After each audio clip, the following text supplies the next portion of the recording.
Senhoras e senhores, bem-vindo a mais um programa É Chegada a Hora. É chegada a hora. E hoje eu gostaria de falar ou abordar sobre a conduta do então juiz Sérgio Moro à frente da Força Tarefa Lava Jato. É isso mesmo, à frente da Força Tarefa. Hoje nós vamos ver que o então juiz Sérgio Moro conduziu a Vaza Jato de forma parcial e de forma criminosa.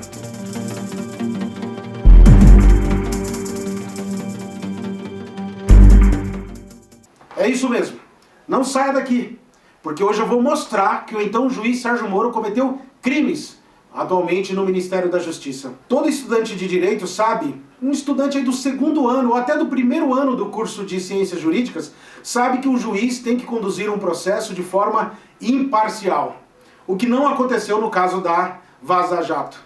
Então, quando um juiz não conduz um processo de forma imparcial, ele viola o artigo 254 do Código de Processo Penal, onde diz ou trata da suspeição do magistrado.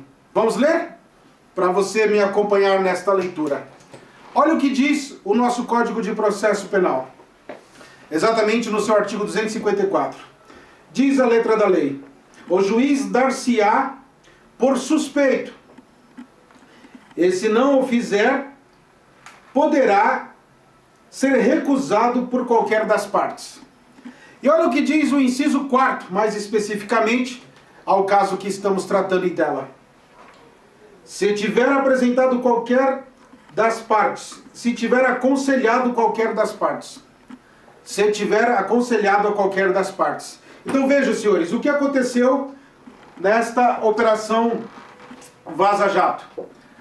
Não ficou constatado ali pelo vazamento do site Intercept.com, pelo jornalista Glenn Greenwald, de que o então juiz Sérgio Moro teria conversado com o Deltan Dallagnol neste processo, Dallagnol, então, aconselhando a parte, Ministério Público é parte. E ali ele deu orientações, deu conselhos, de modo que acabou viciando o processo. Você não acredita em mim? Vamos assistir aqui um vídeo, pequeno trecho, apresentado pelo professor Luiz Flávio Gomes. Vamos ver um trecho desse vídeo. O site publicar uma informação que foi vazada para ele não é crime. O site, ao publicar, não comete crime. Por quê? Porque ali eles estão cumprindo uma função jornalística, uma função de jornalista, uma informação que eles passaram de investigação de um fato. Portanto, o site não comete crime por divulgar o material ilícito, o material interceptado ilicitamente. Logo, repito, a responsabilidade pela interceptação pode ser do Intercept, pode ser de um hacker qualquer. Normalmente, esses hackers que entram nesses celulares de gente muito famosa, normalmente esse hacker não está no Brasil. Pode estar no Brasil ou não. Normalmente vem de fora, vem do exterior, sobretudo por causa do Telegram, que é um software russo. Então é possível que a interceptação tenha vindo de fora do Brasil. É possível. Isso não impede apurar os fatos e verificar quem foi. Isso é uma coisa. Agora, outra coisa, sempre opinando como professor, opinando como juiz, pela lei. Vou falar da lei agora, aqui que vigora.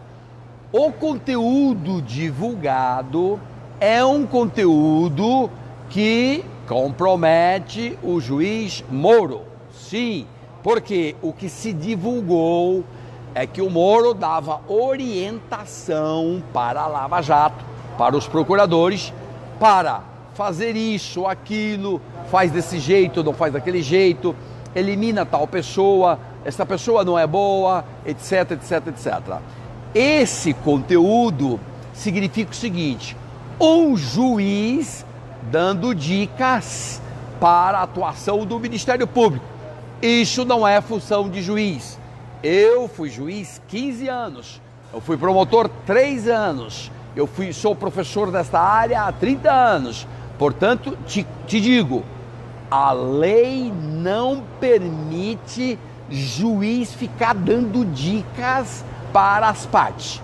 Está proibido. O que isso revela? Umas dicas que você dê como juiz revela o quê? A perda da imparcialidade. Então, vamos lá. O Moro dando dicas para cá e para cá, perdeu a imparcialidade. Sim, é possível que o Supremo reconheça isso. Quem vai reconhecer se o Moro era parcial ou imparcial? Supremo. Por que o Supremo? Porque lá já está um habeas corpus do Lula pedindo a nulidade de tudo. Então já existe um habeas corpus, está em andamento. Já tem 2 votos. Voto de Fachin, voto de Carmen Lúcia. Ambos dizendo, não houve nulidade nenhuma, nada. Quais são os 3 votos que faltam? Faltam os votos Gilmar, Lewandowski e Celso de Mello. 3 votos faltam, 2 votos já foram dados. Então, em suma, aguardemos e vamos ver o que o Supremo vai decidir sobre anular ou não anular o processo do Lula sobre o triplex. Por enquanto, o que se discute no Supremo é só o triplex. Nenhuma outra coisa está sendo discutida no Supremo. Então, eis as consequências. Agora, qual é outra informação importante aqui? O jornalista do Intercept está dizendo o seguinte, está dizendo que tem 1.700 páginas de furos, de vazamentos, 1.700 páginas, ou seja, tem muita informação pela frente. Vamos aguardar, verificar o que isso tudo vai dar. Agora, hoje, lá... Vejam só, senhores, então, quando fica confirmado que o juiz não é imparcial, ou seja, atuou com parcialidade, conduzindo este processo desta forma, esse processo tem que ser anulado. Isso não quer dizer que o ex-presidente tem que ser absolvido, ou que será absolvido. Uma coisa é uma coisa, outra coisa é outra coisa.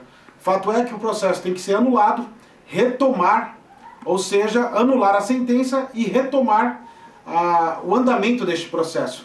Isso no final ficar comprovado de que o ex-presidente cometeu crimes, ele seria novamente condenado, só que dessa vez sem a condução parcial de um magistrado. E se as provas não forem suficientes, então ele seria absolvido. Embora neste caso, nós vamos ver mais para frente, isso seria assunto para outro vídeo, de que neste processo Lula foi condenado sem provas. Mas vamos ver o finalzinho do vídeo, vamos assistir mais este pedaço. Vamos aguardar, verificar o que isso tudo vai dar. Agora, hoje, lá no parlamento, já estão pedindo uma CPI da Lava Jato, convocação do Moro para ir depor na Câmara, convocação do Moro para ir depor no Senado, já querem aprovar lei de abuso de autoridade e, evidentemente, querem agora impedir a tramitação normal do pacote anticrime do Moro. Várias consequências. Faz parte do mundo político. Isso aí já estou agora no mundo político, as consequências possíveis. E pode anular o processo do Lula? Teoricamente pode, mas vamos ver como é que o Supremo interpreta tudo isso. Compete ao Supremo interpretar todas essas informações. E vamos ver que mais de informação virá. Ninguém sabe, já se sabe uma, já soltaram mais uma informação. Qual? O Moro falando no WhatsApp que realmente foi convidado pelo Bolsonaro para ser ministro da Justiça e ministro do Supremo. Já falaram que isso saiu, eu ainda não vi, mas se saiu, isso já começa a complicar bastante a situação do Moro. Eu particularmente acho que ainda não vai interferir na Previdência, Previdência fica à parte, mas vamos ver quais informações novas virão de vazamentos. Vamos ver, tá? E tira a confiança no governo. Complica sim, dá uma complicada no meio de campo em termos de confiança no governo, porque não se sabe se o Moro fica, se o Moro não fica, se o Moro pede renúncia, se não pede renúncia, se o Bolsonaro mantém o Moro, se o Bolsonaro não mantém o Moro. Isso tudo é o mundo da política discricionária.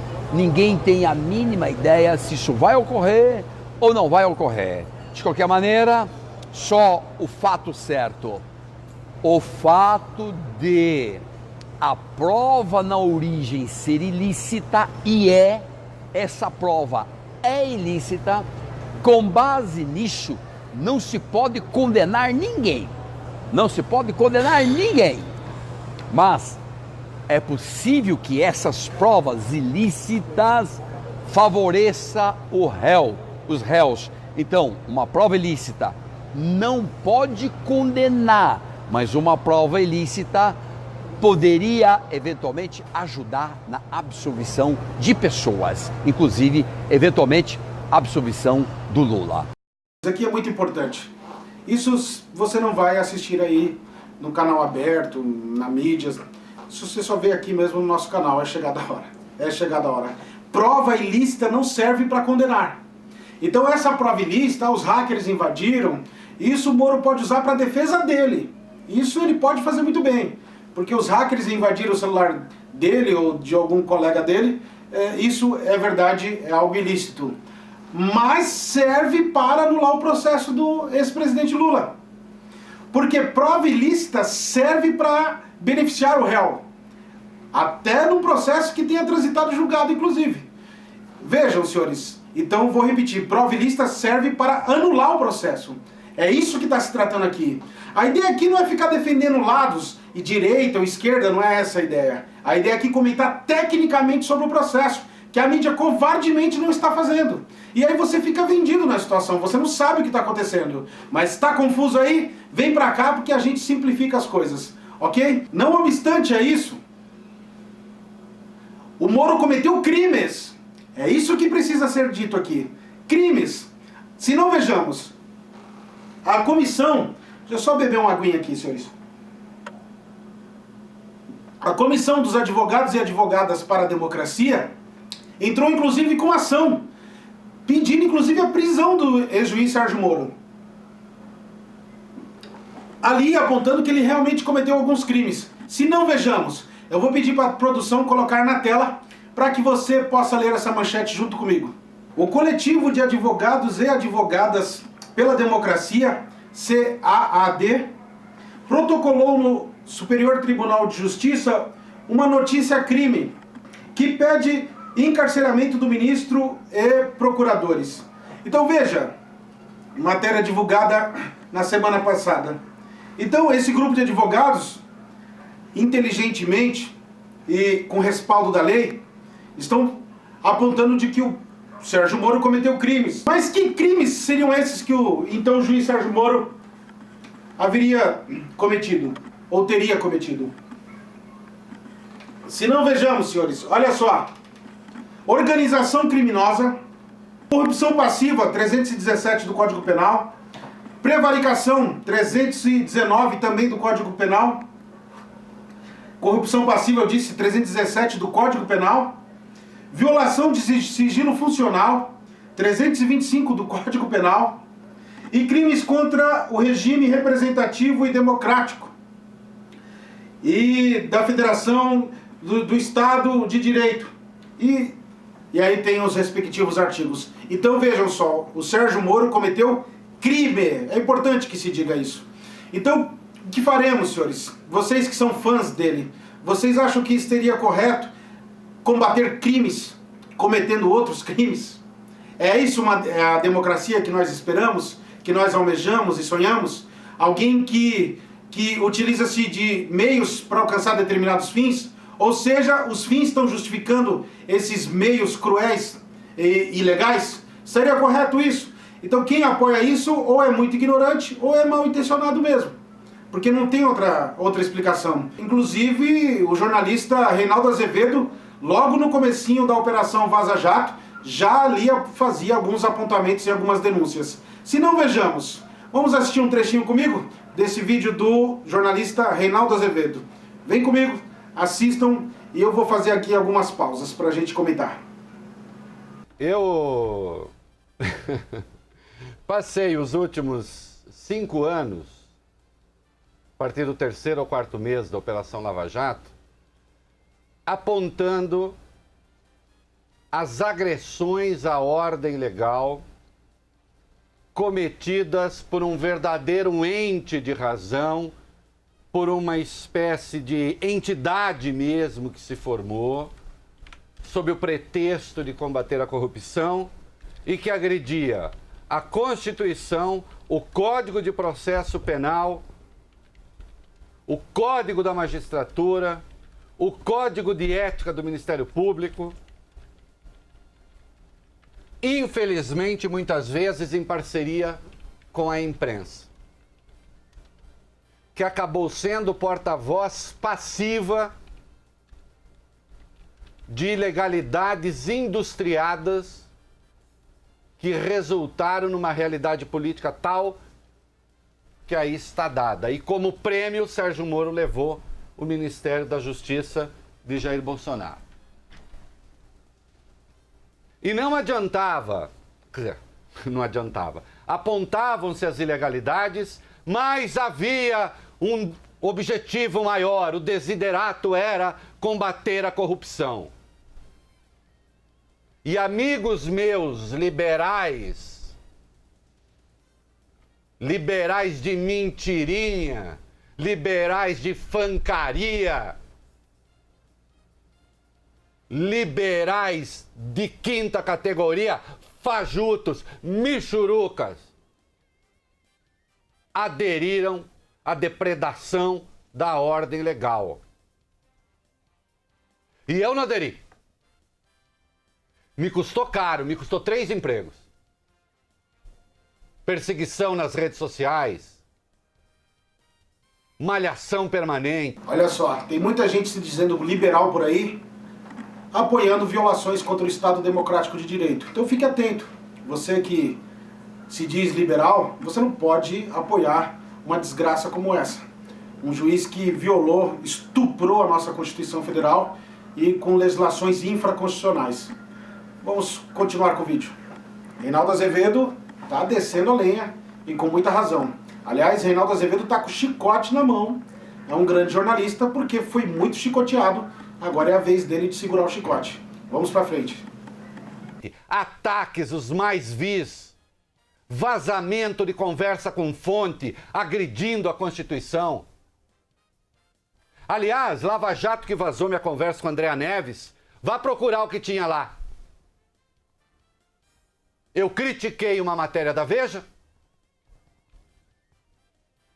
e eu tinha um site na Veja, numa conversa com fonte, e citei um poeta. Eu não cometi crimes, e vocês vazaram. E alguns imbecis dizem, Reinaldo bate na Lava Jato porque vazaram a conversa dele. Não, vazaram a minha conversa porque eu batia na Lava Jato. E porque o meu bater sempre doeu mais, porque eu não sou de esquerda. Porque eu sou um crítico e sempre fui severo do PT. Vejam que essas críticas estão vindo de alguém de direita. Então é importante isso. O nosso canal aqui não está agora, neste momento, a querer priorizar ou defender ideias de esquerda e direita. Não, agora aqui nós estamos sendo técnicos, dentro da lei. Qualquer advogado de 5ª categoria, de baixo nível, que pelo menos estudou um pouquinho, sabe do que nós estamos falando, de que o Sérgio Moro é um criminoso. Você que é advogado aí, que passou no exame da OAB, como eu passei, como eu sou advogado, você sabe que ele cometeu crimes. Então você tem que deixar a paixão de lado e ser uma pessoa justa, pô. uma pessoa íntegra, não vender a sua alma para o diabo. É isso que nós não podemos e não aceitamos e não vamos admitir aqui nesse canal. Nós não vamos nos corromper, não venderemos a nossa alma. Falaremos o que é certo e o que for verdade. E Reinaldo Azevedo está nessa mesma linha, ele é de direita e tem muita razão no que está falando. Vamos para frente. Eu tenho 4 livros com críticas muito duras ao petismo.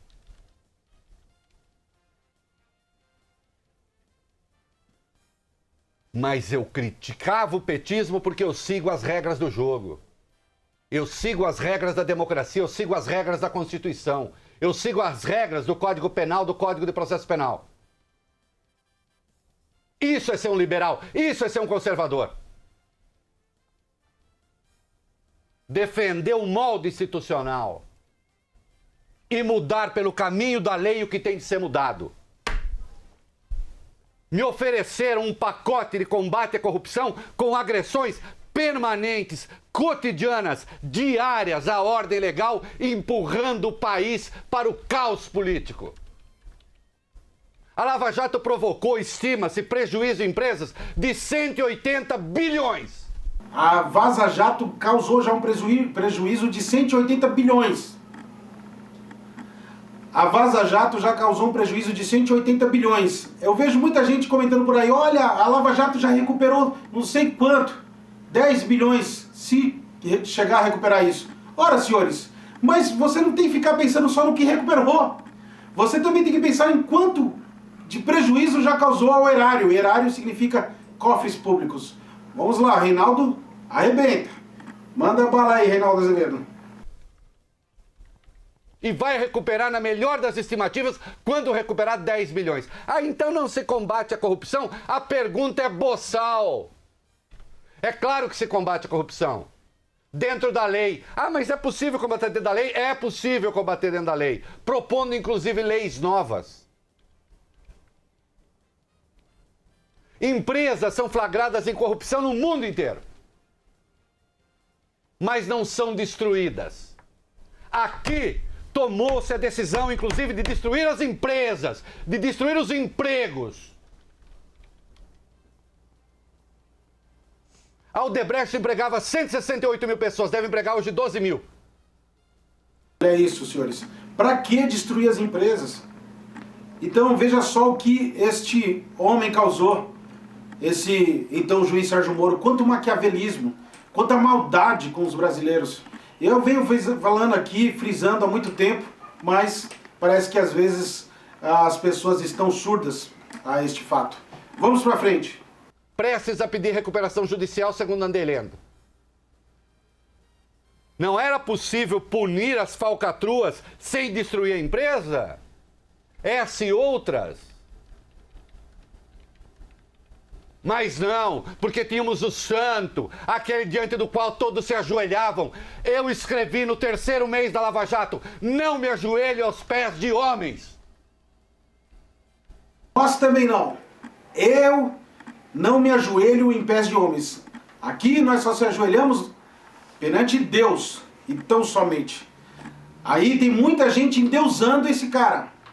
Inclusive, muitos amigos aí endeusando, fazendo o cara de Deus, idolatrando mesmo. Alguns políticos e essas personalidades. Nós não idolatramos homens. Eu sou formado em teologia, não posso admitir uma coisa dessas. Manda bala, continua aí, Reinaldo Azevedo. Só me ajoelho diante de um ente.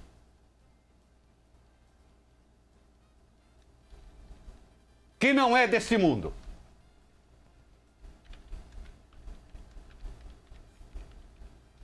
Ai, o que o Reinaldo tem contra a Lava Jato? Eu lhe faço a pergunta. Existe ainda miséria no Brasil. Para combater a miséria, tudo é permitido? Por que só para combater a corrupção tudo é permitido? Deixa eu fazer um adendo aqui, um complemento. Comentário em cima do comentário. Façam de tudo para acabar com a miséria, desgraçados. Isso vocês não querem, né? Mas violar a lei em benefício próprio, enganar o povo, enganar as nações, violando as leis e cometendo crimes, aí vocês querem. Mas vejam só, o povo uma hora vai acordar. Olhem bem aqui para os meus olhos. Olhem bem aqui, ó. Olha aqui, ó. O povo vai acordar. Uma hora o gigante vai despertar. Nós não apoiamos corrupção. Não. Mas também nós não vamos apoiar charlatões, vagabundos que estão tirando proveito dessa situação. Então fiquem atentos aí. Tranquilos? Vamos pra frente. Existe injustiça no Brasil. Para combater a injustiça, tudo é permitido? O cangaço foi uma forma de combater a injustiça. Você justifica o cangaço? Por que vai justificar o cangaço legal? O cangaço institucional?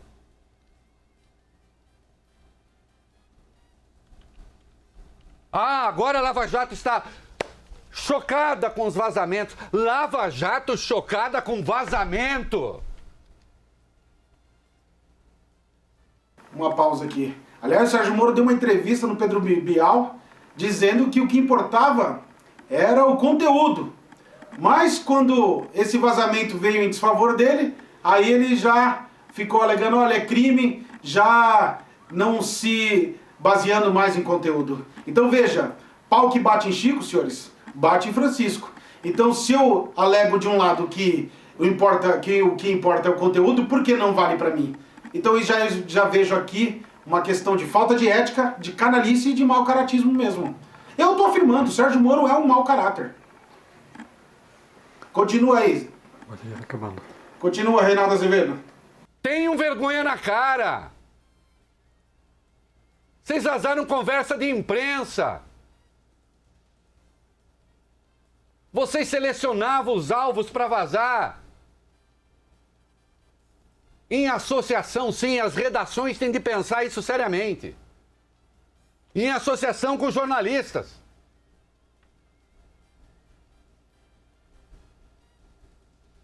E agora vem as conversas a público. Crimes foram cometidos. Crimes foram cometidos. E eu faço aqui esse eco. Crimes foram cometidos. É verdade. Tanto que a Associação de Advogados para a Democracia, ou pela democracia, melhor dizendo, ofereceram queixa-crime. Apresentaram a queixa-crime. Por quê? Porque Sérgio Moro, com seus procuradores, aliás, o Sérgio Moro, cometeu crime. Não é um só crime não, senhores. São vários crimes. Então eu, como advogado penalista, eu estou afirmando: o Sérgio Moro cometeu crimes. Isso não pode ficar assim. Por quê? Porque ninguém está acima da lei. Ou nós vamos admitir isto. Se admitirmos isso, significa dizer que ele está acima da lei. E eu quero dizer para os senhores, ninguém está acima da lei. Eu vejo alguns amigos dizendo assim, ah, mas ele é um juiz, e daí? Porque ele é juiz, ele está acima da lei, então? Se admitirmos isso, senhores, será o fim. Porque é ruim para a sociedade. Porque imagina se todo juiz agora julgar conforme vem na cabeça dele. De acordo com as suas convicções, com as suas ideologias. Então a sociedade toda perderia com isso. Vamos dar sequência aqui no vídeo. Vamos lá, Reinaldo Azevedo tá descendo a lenha, tá com o chicote na mão. Um juiz não se associa com o órgão acusador. Um juiz se associar com o órgão acusador, gente? Ou seja, um juiz que ele mesmo julga e ele mesmo acusa, né? Aliás, quando um juiz de direito, essa é uma frase muito conhecida na área penal, um juiz que ao mesmo tempo acusa, só Deus pode te defender. Que é o que aconteceu aqui neste caso. Vamos para frente. Aliás, um juiz que ele mesmo acusa e ele mesmo julga, seria semelhante, para vocês terem uma ideia, um jogador de futebol que bate escanteio e ele mesmo cabeceia. Entendeu isso? É possível? Hã? Bate escanteio, aí eu vou lá na frente e cabeceio? Senhores, não dá. Ou você acusa ou você julga. Agora, julgar e acusar, não dá. Não é verdade? Eu acho que não precisa nem ser formado em direito para entender isso aí. Ou tem que ter água na moleira, pô, para não entender um negócio desse. Certo? Tá difícil? Acho que não. Tá muito fácil, não tá? Vamos pra frente. Manda aí, solta aí, Reinaldo Azevedo. A natureza do juiz é ser imparcial. Esse é seu fundamento, essa é sua razão de ser. Quando ele se associa com o órgão acusador, ou com o de defesa que seja, todo o processo está viciado. Viciado quer dizer, tá todo o processo com defeito. Então ele tem que ser anulado. Isso não daria para explicar aqui, precisaria de mais tempo. Mas existe um capítulo no nosso Código de Processo Penal que fala das nulidades. Então você anula o processo. Por quê? Porque você está diante de um juiz que julgou de forma parcial. Vamos lá, segue o vídeo. E nós vamos ter de saber até onde isso chegou. Ficou na primeira instância? Não sei. Parou na primeira instância? Não sei. E se subiu? Se subiu, eu gostaria de pedir para a produção, se der para colocar aqui embaixo, a expressão conluio. Se subiu todo esse maquiavelismo aí, então você ainda tem mais, você estaria diante de um conluio, e aí o negócio ainda é mais grave do que a gente pensa. Oh, sim, durante um tempo eu parecia um maluco, aquele que vai sozinho bater na Lava Jato. Mais uns 2 ou 3, não vou dizer nomes, porque eu não quero. Não quero colocar outras pessoas naquilo que é a minha coisa. Porque essas pessoas, por sua vez, têm obrigações e vínculos. Mas a gente dá alguns nomes aqui. Lênio Streck, que é um grande jurista, já vinha falando isso de há muito tempo, e dentre outros juristas. E nós aqui também. Eu, professor Ailton Henrique Dias, venho falando já de um bom tempo também de que o Sérgio Moro vem cometendo crimes. Isso escrito em Facebook, em outros canais aí. Vamos pra frente. E eu não quero ficar... Os meus colegas sabem que eu não ponho ninguém nas minhas aventuras, nos meus pontos de vista. Jamais. Jamais. Aqui nesse programa, os meus colegas de estúdio sabem, quando eu tenho uma opinião polêmica, eu não busco assentimento de ninguém. Eu não quero associar ninguém àquilo que eu penso. E eu arco com o meu pensamento. E com as consequências do meu pensamento.